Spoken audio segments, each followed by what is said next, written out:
নতুন কিছু মিষ্টি খেতে মন চাইলে আপনারা এই মিষ্টিটা একবার ট্রাই করতে পারেন। দেখুন কত সুন্দর নরম এবং রসালো, খেতেও মিষ্টিটা দুর্দান্ত। আপনারা একবার বাড়িতে বানিয়ে দেখতে পারেন। তার জন্য আমি একটা গ্যাসে কড়াই বসিয়ে দিয়েছি।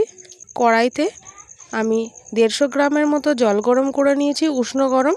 তার মধ্যে 10 টাকার 1 প্যাকেট গুঁড়ো দুধ দিয়ে চামচ দিয়ে গুলিয়ে নিলাম।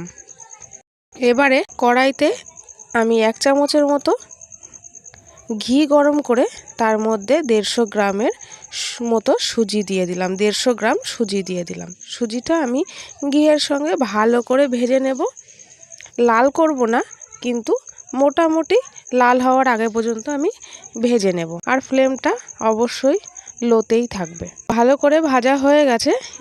এই পর্যায়ে আমি দিয়ে দিচ্ছি যে দুধটা আমি গুলে রেখেছিলাম 150 গ্রাম, সেটা আমি এখন দিয়ে দিলাম। দিয়ে সুজিটার সাথে ভালো করে নাড়িয়ে চাড়িয়ে মিশিয়ে নেব। এরপরে দিয়ে দেবো আরও 150 গ্রামের মতো জল। ওই বাটিতে করে আমি 150 গ্রামের মতো জল দিয়ে দিলাম। দিয়ে জলটার সঙ্গেও ভালো করে আমি নাড়িয়ে চাড়িয়ে মিশিয়ে নিচ্ছি। মিডিয়াম টু হাইতে রেখে আমি এটা ভালো করে নাড়তে থাকবো, যাতে কড়াইয়ের গায়ে লেগে না যায়। এইভাবে নাড়তে নাড়তে ঝোলটা শুকনো হয়ে যাবে। দেখুন এই যে এরকম আস্তে আস্তে শুকনো হয়ে যাচ্ছে। এই পর্যায়ে আমি দিয়ে দেবো 1/2 কাপের একটু বেশি চিনি। চিনিটাও ভালো করে মিশিয়ে নিচ্ছি।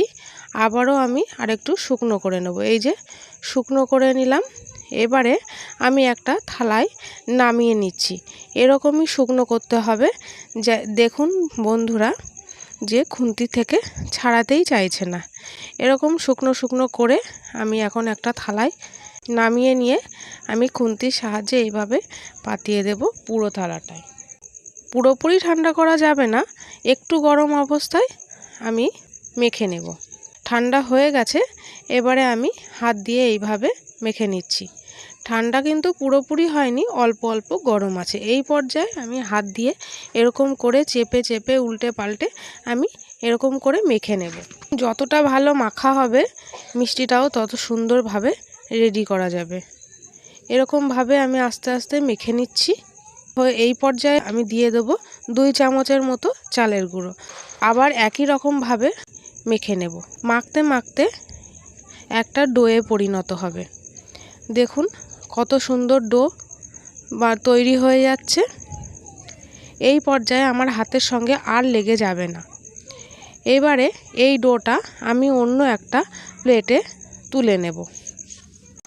এবারে আমি হাতে একটু ঘি মাখিয়ে নিয়ে এই ডোটার থেকে ছোট ছোট এরকম লেচি করে নিয়ে একটা গোল করে নেব। গোল করে নেওয়ার পরে আমি ছোট ছোট এরকম চমচমের শেপে বানিয়ে নেব। বাড়িতে বানিয়ে দেখবেন, আর কেমন হয়েছে একটা ছোট্ট কমেন্ট করে আমাকে জানাতে ভুলবেন না। আমার সবগুলো তৈরি করা হয়ে গেছে। সবগুলো তৈরি করে নিয়েছি। এবারে হাতে আমি একটু সাদা তেল নিয়ে নিলাম, আর এরকম ছিদ্র ছিদ্র একটা থালায় আমি সেই সাদা তেলটা মাখিয়ে নিলাম। এবারে আবারও আমি কড়াইতে 300 গ্রামের মতো জল দিয়ে দিলাম। জল দিয়ে আমি সেই ছিদ্র থালাটা আমি বসিয়ে দিলাম। এবারে যে চমচমগুলো আমি রেডি করে রেখেছিলাম সেইগুলো আমি একে একে পুরো থালাটার মধ্যে আমি সাজিয়ে দিচ্ছি। যতগুলো ধরবে আমি সবগুলোই দেব। একটার গা ছেড়ে একটু হালকা দূরত্বে দেবেন, যাতে স্টিম করার সময় একটার গায়ের সাথে একটা লেগে না যায়। একটার গায়ের সাথে একটা লেগে গেলে তোলার সময় অসুবিধা হতে পারে, ভেঙে যেতে পারে। এবারে আমি 3 থেকে 4 মিনিটের জন্য স্টিম করব ঢাকা দিয়ে। স্টিম করা হয়ে গেছে। এবারে আমি ঢাকনা সরিয়ে দেখাচ্ছি কেমন হয়েছে। এবারে আমি এখানে নারকেল নিয়ে নিয়েছি। ড্রাই নারকেল আমার কাছে ছিল।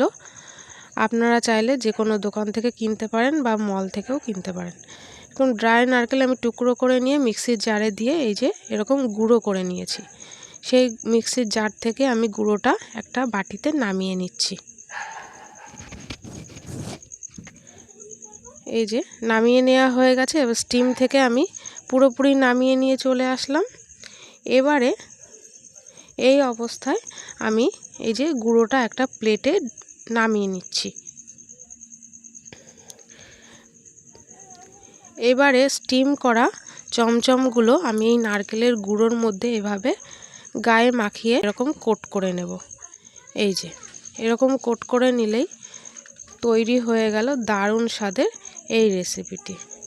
দেখুন কত সুন্দর লাগছে দেখতে। রেসিপিটি যদি ভালো লেগে থাকে বন্ধুরা, অবশ্যই একটা লাইক করবেন আর কমেন্ট করে জানাবেন কেমন হয়েছে।